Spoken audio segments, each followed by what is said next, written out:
Hi. So in this demo session we are going to discuss about the defect life cycle. What is a defect and how to report the defect and what are the different terminology used in the while assigning a defect. So in this slide, if there are 5 points mentioned at here: what is bug, what is defect, what is error, what is fault, and what is failure. So what is a bug? A bug is nothing, just when you're validating or verifying an application or any object or anything. So if that object is not as per your expected, so you raised a bug. Same in software terminology. Once our supplied input does based on our supplied input, if application is not displaying the actual result as mentioned in our expected, then we report that as a bug. So due to that bug, application becomes faulty, and due to that fault, that complete application is a failure. So what is defect and what is error? So defect is nothing, once the application is live and an end user find that any mismatch in their expected and actual, then that is known as a defect. And this defect or that bug is raised by human mistakes, so that is called an error. Now, why the bug reporting is necessary? So when we verify our application, we execute a certain set of test cases to verify our application behavior. If we found that the expected is not as per application, whatever the application is displaying at the time of execution, if the actual is not as per the expected behavior of the application, then we must communicate that defect or bug to the creator of that application. So the developer is the creator of that application, developer develops that application.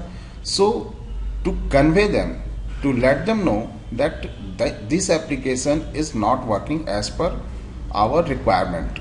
So bug reporting is necessary so that a developer can understand, okay, these are some error in the application and we need to fix this defect. Now come to the second point: who can report the bug? In IT industry, a test engineer is only responsible to report the bug. If developer finds any defects, then developer does not report that bug. He tries to fix the defect in his environment, and once the software test engineer tests that application, verify that application, and he finds that there are some mismatch in actual and expected, then he can only report that defect through any defect tracking tool which is provided by the organization. It may be some defect tracking tool, and it may be through a spreadsheet, MS Excel sheet, that test engineer can report the defect. How to report the bug? This is the very important thing. Once you get a bug, so you should report that bug in such a manner that developer can understand the complete scenario in which steps the tester or test engineer found the defect, and how the developer can reproduce that defect in their environment so that developer can fix that defect. Things must follow while reporting the defect or bug. We will see in our next slide. Now the first thing, what is the defect life cycle? Once the defect is raised, So that starts a new life cycle for that particular defect. So here we can see that once the defect is raised, that first time a test engineer finds a defect, finds any mismatch between actual and expected behavior of the application, so test engineer raised a new defect. So that defect status is a new. After that, he assigns that defect to for supervision. That may be test engineer's lead or senior test engineer. They verifies that yes, that defect raised by the test engineer is a genuine defect, and then supervisor assigned that defect to the developer so that developer could fix that defect. Once the defect is assigned to the developer opens that defect in their environment. So here we can see that open state. So in that time, developer put the state as a open and he start working on that. Once he opens the defect, he checks that did a manual test engineer supplied a sufficient information for that particular defect. If developer finds that some information is missing, or due to that he is not able to reproduce that defect in development environment, so he mark that defect as a invalid and he rejects that defect. And if that supplied information is correct and developer is able to reproduce that defect in their environment, so he marked the test status as a valid and he start working on that. So again you can see here from valid a right arm says deferred. It means if a developer get 5 bugs to fixed, so developer prioritize that which need to be fixed first. Is that a critical defect? Is that a major defect? Is that a cosmetic defect? Based on that severity, he prioritizes that defect and he marks deferred state for those defect which is not fixed by developer in that particular build. Let's an example. Like there are 2 test engineers who are verifying an application. One test engineer report 3 defects, that 3 functional defects, and another test engineer report 2 cosmetic defect or graphical user interface defect. Once the developer start working on that, then developer prioritize all 5 defects, that which defect need to be fixed first. In that scenario, developer prioritize that first we need to fix the functional defect. So he start working on that for fixing the functional defect. And if the time is over or if the duration is over to fix those all 5 defects, he mark those 2 cosmetic or user interface defect as a deferred state so that he can fix or he will fix that defect once the next build will be released. So developer fixed 3 functional defect, so again he marked that status as a fixed and again he assigned those 3 defects for the retest. So here we can see that after fix that defect status become retest. In retest state, test engineer again retest those 3 reported defects. So again he re-execute those 3 failed test cases to check that is that reported defect has been fixed or not. If those 3 defects are fixed, then test engineer mark status as a pass and he closes that defect. And again if he checks that after retesting, if that defect is not fixed, or in 3 defects only 2 defects are fixed, then again he mark as a status fail, and that defect again follow the same rule from the assign. So here we can see that after retest, if that defect is fail, that test engine again reassign that defect, and again that defect start following this life cycle. It means again developer will open the defect in their environment and start working on that, and again developer, once the developer will fix that defect, again that defects come to the test engineer to retest that one. So this is the complete defect life cycle through which we can know that if an application has 10 defects, then all defects has been fixed, and during defect fixing phase, what are the different status of that particular defect. Now here we can see that the definition of every state. It says that new, when a tester finds a defect first time in application, that status is new. Assign, test engineer report that defect for supervision, that whether this defect is genuine or test engineer could not test that particular field or the application properly, so that he found that defect. So here we can see the all definition for all the state of that defect.